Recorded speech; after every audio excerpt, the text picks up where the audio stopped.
Goeienaand, liewe vriende. Ek groet jou in Jesus Christus se naam. Dankie dat jy vanaand inskakel by die aanddiens van Uit die Woord Digitaal.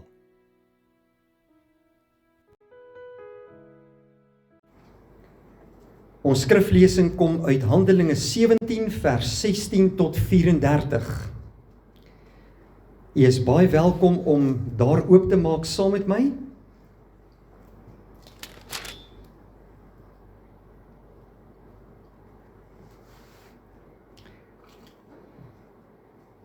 Handelinge 17 vers 16 tot 34. Ons gaan begin lees by vers 16. En terwyl Paulus in Athene vir hulle wag, het sy gees in hom opstandig geword toe hy sien dat die stad vol afgodsbeelde was. Hy het toe in die sinagoge met die Jode gespreek en met die godsdienstige mense en elke dag op die mark met die wat hom teekom. En sommige van die Epikureëse en die Stoïsynse wysgeere het met hom gestry. En sommige het gesê, wat sou hierdie praatjiesmaker tog wil sê?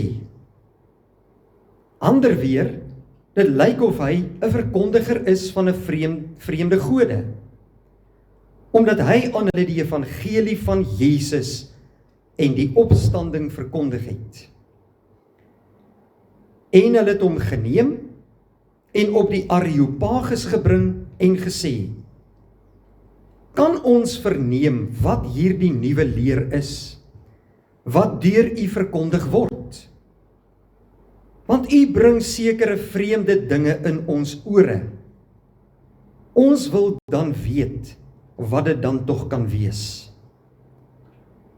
Nou het al die Atheners en die uitlanders wat by hulle gewoon het, vir niks anders tyd gehad as om iets niets te sê en te hoor nie.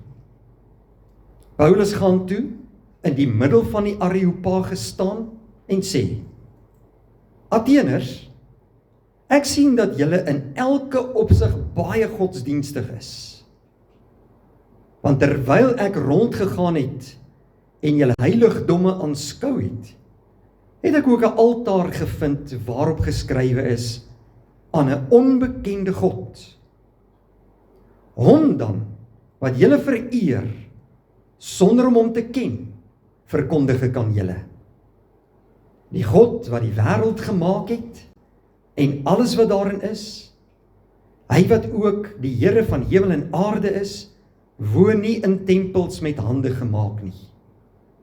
Ook word hy nie deur mense hande gedien, asof hy aan iets behoefte het nie, omdat hy self aan almal lewe en asem en alles gee. En hy het uit een bloed al die nasies van die mensdom gemaak, om oor die hele aarde te woon, terwyl hy vooraf bepaalde tye en die grense van hulle woonplek vasgestel het. Sodat hulle die Here kon soek, of hulle hom miskien kon aanraak en vind, al is hy nie ver van elkeen van ons nie. Want in hom lewe ons, beweeg ons en is ons, so sommige van julle digters ook gesê het, want ons is ook sy geslag. As ons dan die geslag van God is, moet ons nie dink dat die godheid aan goud of silwer of steen, die beeldwerk van menslike kuns en uitvinding gelyk is nie. God het dan die tye van onkunde oorgesien en verkondig nou aan al die mense oral dat hulle hul moet bekeer. Omdat hy 'n dag bepaal het waarop hy die wêreld in geregtigheid sal oordeel deur 'n man wat hy aangestel het. En hy het hiervan aan almal sekerheid gegee deur hom uit die dode op te wek. Maar toe hulle van die opstanding van die dode hoor, het sommige begin spot en ander het gesê, ons sal u weer hier omtrent hoor. En so het Paulus van hulle weggegaan. Maar sommige manne het by hom aangesluit en gelowig geword, onder wie ook Dionysius, die Areopagiet was, en 'n vrou met die naam van Damaris, en ander saam met hulle. Ons lees net tot sover uit die woord van die Here vandag.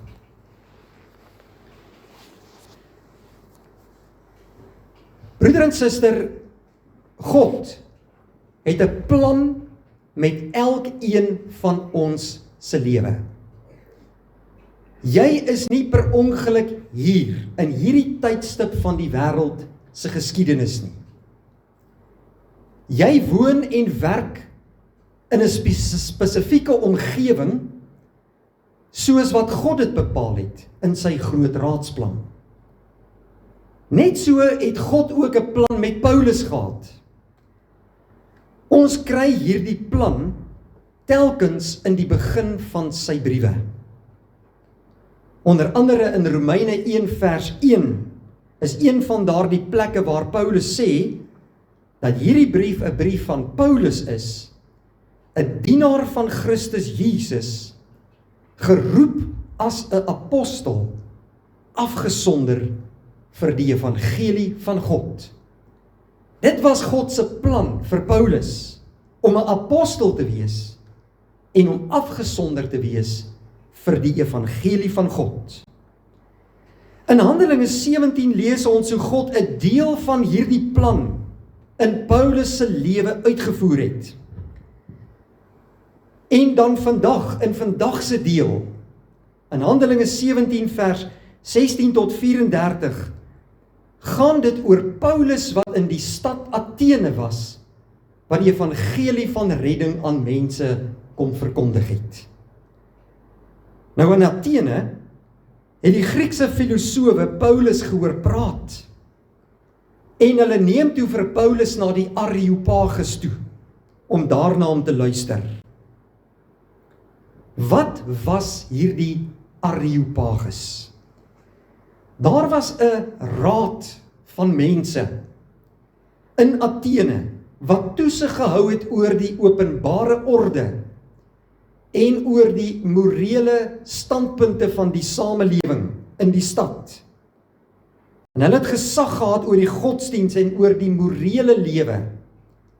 En hierdie raad se naam was die Areopagus. En hulle het op 'n sekere heuwel daar binne in die stad gereeld bymekaar gekom, waar daar 'n verhoog was. En enige een wat 'n standpunt gehad het, kon dan soontoe kom om die skares mense toe te spreek, en dan het hierdie raad, die Areopagus, na hulle geluister en kommentaar gegee. Terwyl iemand gepraat het, dan kon baie mense gekom het om te kom luister na hom. Die heuwel waar hierdie geleenthede aangebied is, of hierdie byeenkomste gehou is, het dan later bekend gestaan as die Areopagus. Nou daardie dag, tussen die Atheners, het Paulus met hulle kom praat op die Areopagus oor God se plan vir mense. In Handelinge 17 leer die Here ons dat sy plan is om aan ons lewe te gee hier op aarde, en dan ook vir God te soek deur ons lewens, sodat hy verheerlik kan word. In Handelinge 17 vers 25 en 26 kry ons dan die volgende woorde. Hy het ook nie nodig gehad dat mense hom versorg nie. Hy praat van God. God het nie nodig gehad dat mense hom sou versorg nie. Inteendeel, dit is hy wat aan almal lewe en asem en alles gee. Uit een mens het hy al die nasies gemaak. Nou, een van die belangrikste en die grootste waarhede in die Bybel is dat God die skepper is, die gewer van die lewe is. In die heel eerste boek van die Bybel, in die boek Genesis, lees ons dan ook in die eerste 2 hoofstukke, dat God homself aan ons kom openbaar en bekendstel as die skeppergod. Hy is ons skepper. Hierdie belangrike waarheid bely ons ook elke Sondag tydens ons erediens in die 12 artikels. So het ons ook vandag bely. Ek glo in God die Vader, die Almagtige, die skepper van hemel en aarde.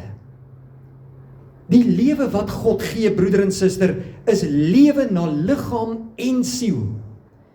En ons kry hierdie waarheid in Genesis 2 vers 7. God het die eerste mens uit stof van die aarde gemaak, dit is die mens se liggaam, en die asem van die lewe in sy neus geblaas, dat die mens 'n lewende wese kon word, dis die mens se siel.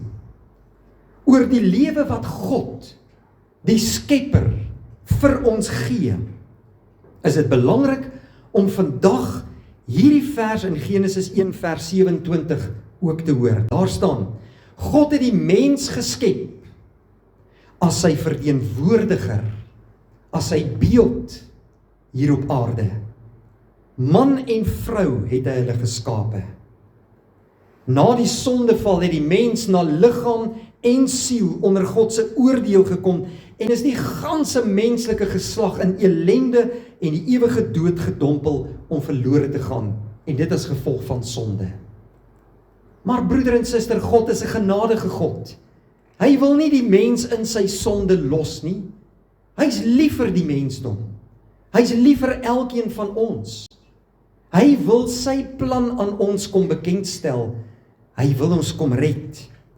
En daarom het God in sy genade en in sy liefde sy seun Jesus Christus na hierdie wêreld toe gestuur. Sy seun, ons Here Jesus Christus, het aan die kruis gesterf vir ons sonde en hy het uit die dood uit opgestaan dat ons die ewige lewe kan hê. Elkeen wat in Christus Jesus glo, sal vir ewig lewe.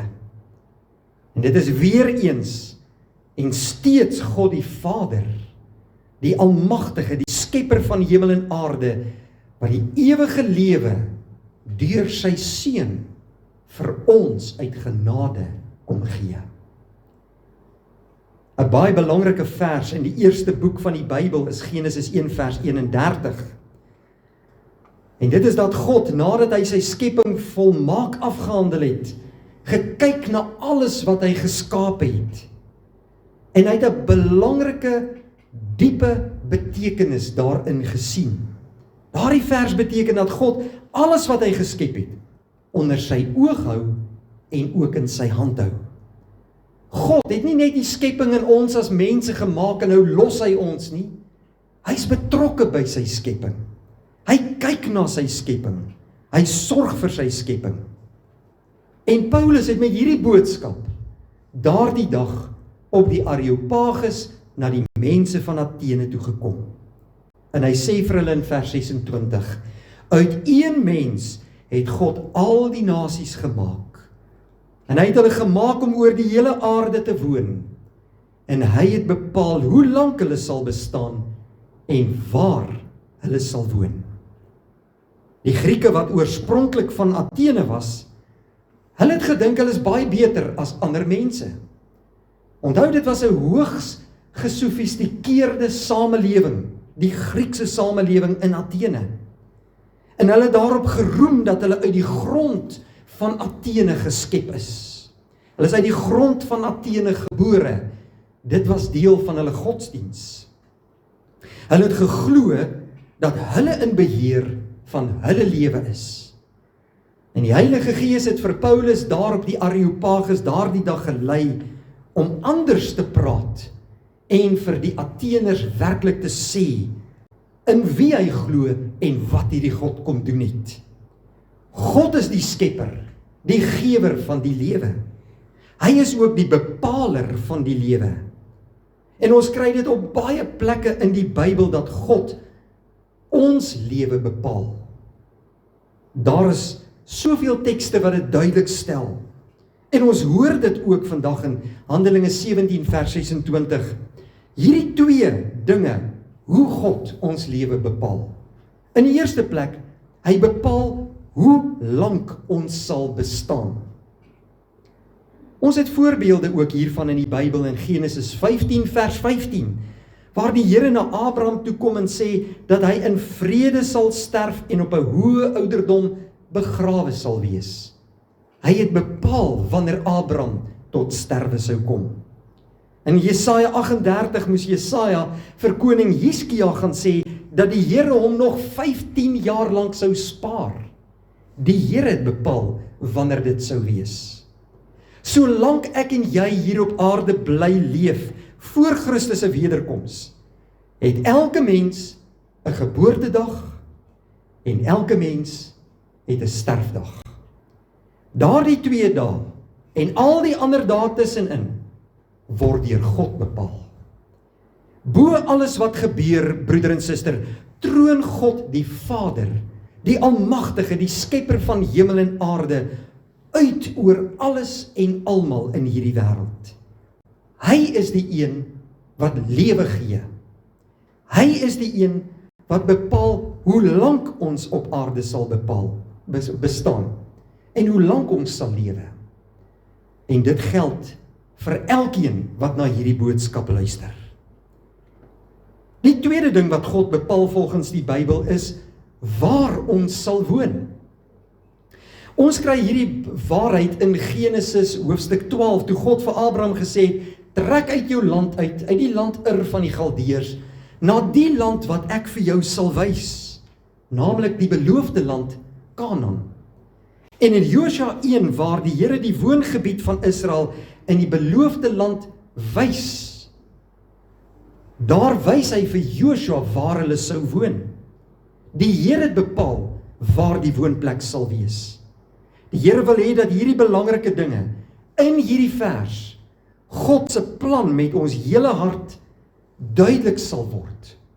Die Here wil hê daardie plan van God moet jy in glo en met jou hele hart sal aanvaar.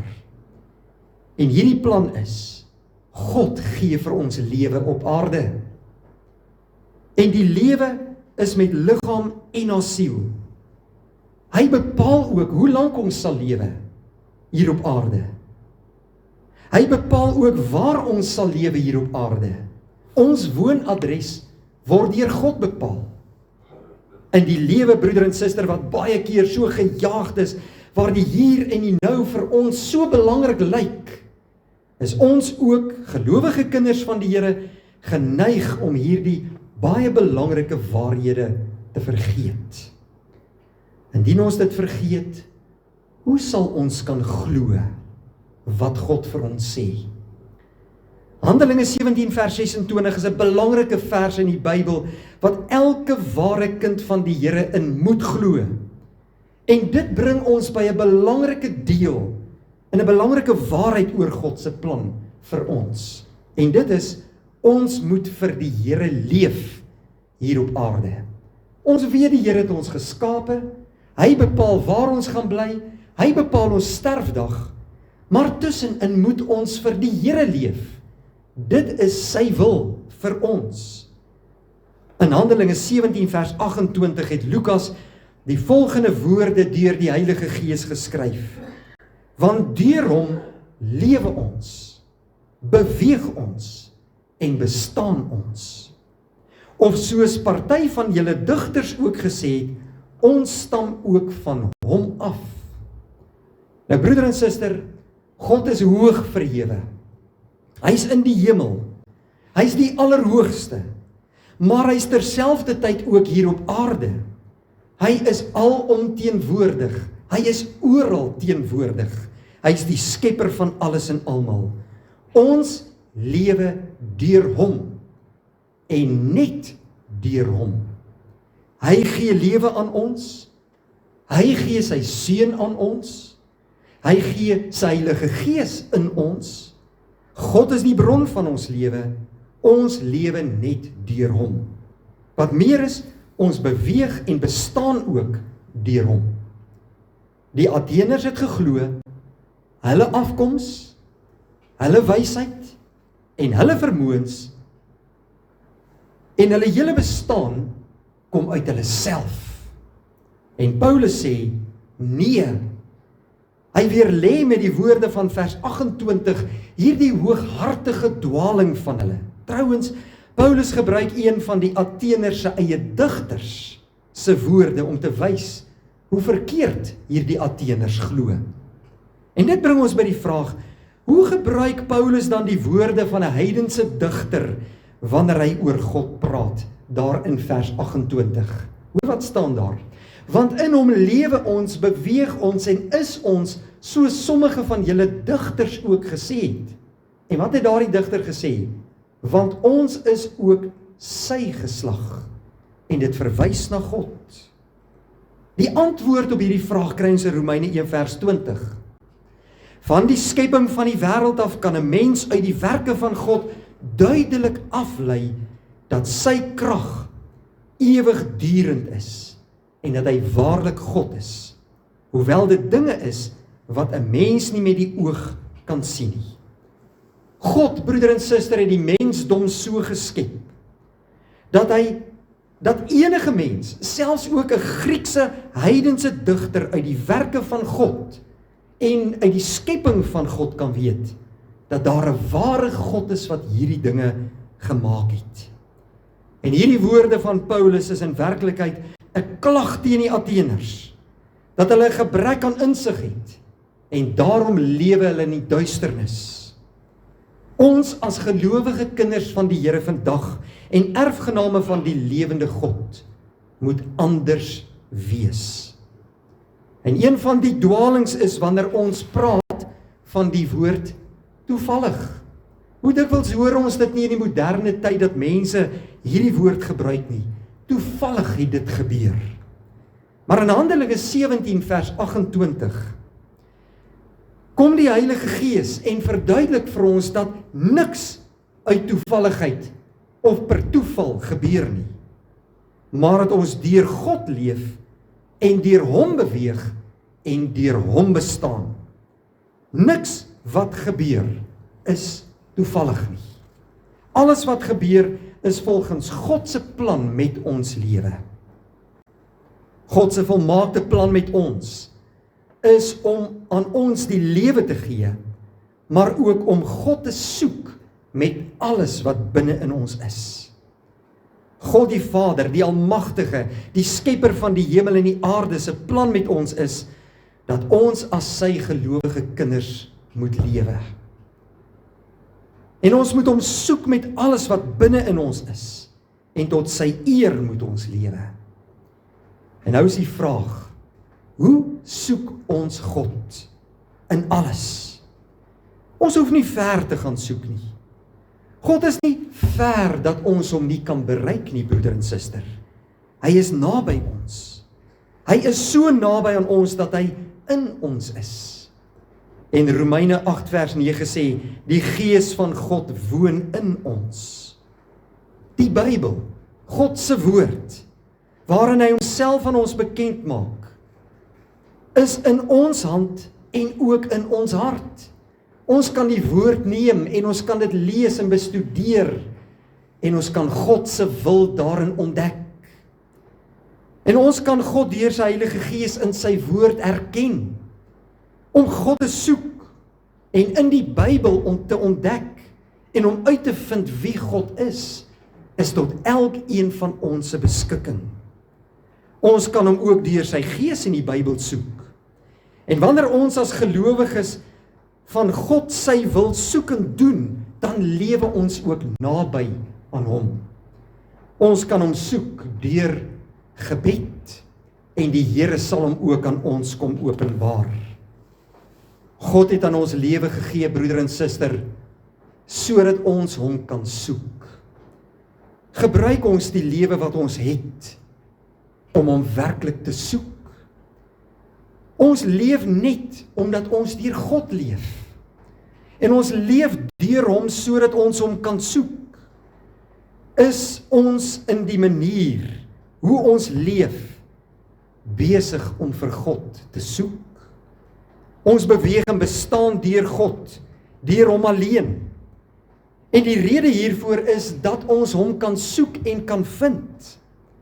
Kan ons vandag eerlik sê dat ons in alles wat gebeur in ons lewe en alles wat ons doen, God werklik soek. Dis God se wil en sy plan vir ons lewe, dat ons hom sal soek. En ons moet gehoorsaam aan sy wil wees. Jesaja 55 vers 6 sê, soek die Here terwyl hy nog te vinde is. Roep hom aan terwyl hy naby is. Laat die goddelose sy weg verlaat en die kwaaddoener sy gedagtes en laat hy hom tot die Here bekeer, want God is barmhartig, want hy vergewe menigvuldiglik. Broeder en suster, vanmôre en vandag wil ek graag vir jou uitnooi. Soek die Here, bekeer jou tot hom, leef vir hom, want dit is sy wil vir jou en my lewe. Amen. Kom ons bid saam.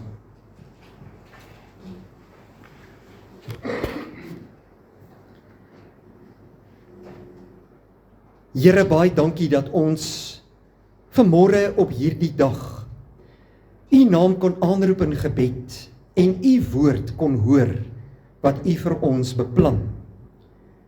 U wil is so belangrik, Here, en u wil hê dat ons in woord en in daad vir u moet lewe. Lei ons deur u woord en gees om dit elke dag te doen. Ons prys u naam dat u 'n plan en 'n doel met ons lewens het en dat u wil aan ons wil kom bekend maak. Dankie vir u woord wat die lig vir ons pad en die lamp aan ons voet is. Werk in ons, Here, dat ons u wil altyd sal ontdek en gehoorsaam sal gaan doen wat u van ons vra. Seën vir ons die komende week. Lei, behoed en bewaar ons en vul ons met die vrede. In Jesus Christus se naam bid ons dit.